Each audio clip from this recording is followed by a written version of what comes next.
So many managers have to go back years to remember a situation where a manager sat down and said, talk to me about what it's like to do your job. We are so far behind the corporate sector in that regard. Here's a kind of version of, I've called it emotional competence. I'm reluctant to call it emotional intelligence because I think that the jury is still out on whether or not we will end up being able to measure and define emotion in the terms in which conventional IQ has been defined. And I am also, because of the social nature of emotion, reluctant to label or measure individuals on these 4 domains when so much of this is affected by the context you are in. At the very extremes, the very high reflectors and the very, very limited reflectors, perhaps we can talk about people having greater or lesser doses of something that is loosely called emotional intelligence. In the mid-range, the 70% of us who are kind of good enough, our levels of self-awareness, other awareness, self-management and interpersonal skills, I suggest, are very significantly affected by the context in which we are operating. So if you put me in a highly functional, supportive, clear context, my guess is I can deliver more of these than if you put me in a dysfunctional, collapsed team that is grieving and distressed. Does that make sense? And so I'm reluctant. I have seen wonderful supervisors, wonderful frontline practitioners who in the midst of absolute mayhem have retained a maturity that has just been absolutely marvellous to behold, that is completely to do with personal resourcefulness. But I think it's easier to talk about this at the end of the rainbows rather than the mid-range. So here we have our basic framework that suggests, no surprises, that to be emotionally competent, then you need to know what's going on inside yourself. You need to be able to use that to direct your behaviour. Self-management is not about kind of British stiff upper lip. It's the ability to identify and make use of emotions appropriately to the context and goals that you have. And sometimes it's appropriate to say, I need to express anger or sadness. And a lot of us would believe that self-awareness is the basis to kind of knowing what other people might be feeling. So our other awareness is predicated on an accurate sense of our emotional experience. But even then, you still need some skills to do the right things. You might be very aware that your colleagues are desperately dealing with grief, something terrible is happening, but you would still need to be skillful. You might be aware of the emotion, you might be aware of others' emotions, but you still need to be skillful about how you intervene in that situation. Perhaps to say, let's all get blind drunk is not the most skillful use of your intervention. I want to just mention values, because values make very little appearance in the emotional intelligence literature, certainly in the corporate literature. And later in this talk, if I get time, I want to mention identity. Over the last 18 months, I've been doing some research on multidisciplinary leadership of complex care settings. And I've become very interested in identity. And I'm increasingly convinced that we need to talk less about role and more about identity. Because identity is, both philosophically and practically, the container for values, emotions, roots, and history. And it has been very interesting when I've been doing some grounded theory interviewing of leaders. And I started off saying, tell me what role means. They say, oh, role is what you're supposed to do and what your job says, etc. And they tell it in fairly easy and relaxed terms. And my second question has been in these interviews, tell me what the term identity means to you. And the physiological, never mind the verbal response to that has been really interesting. I had one manager who just went, oh, that's deep. And I think we need to have more conversations about identity and less about role.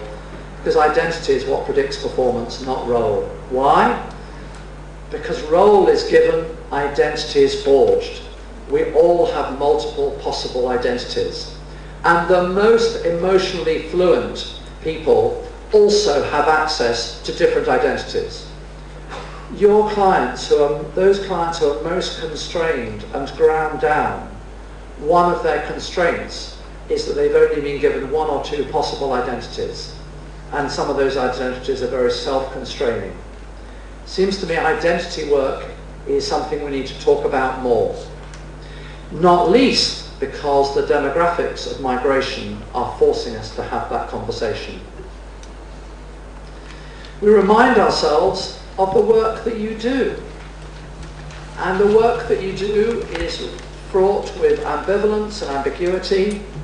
There are conflicting interests between stakeholders, parents and children, carers and the cared for. You are frequently managing power and authority issues. Relationships are central to your work.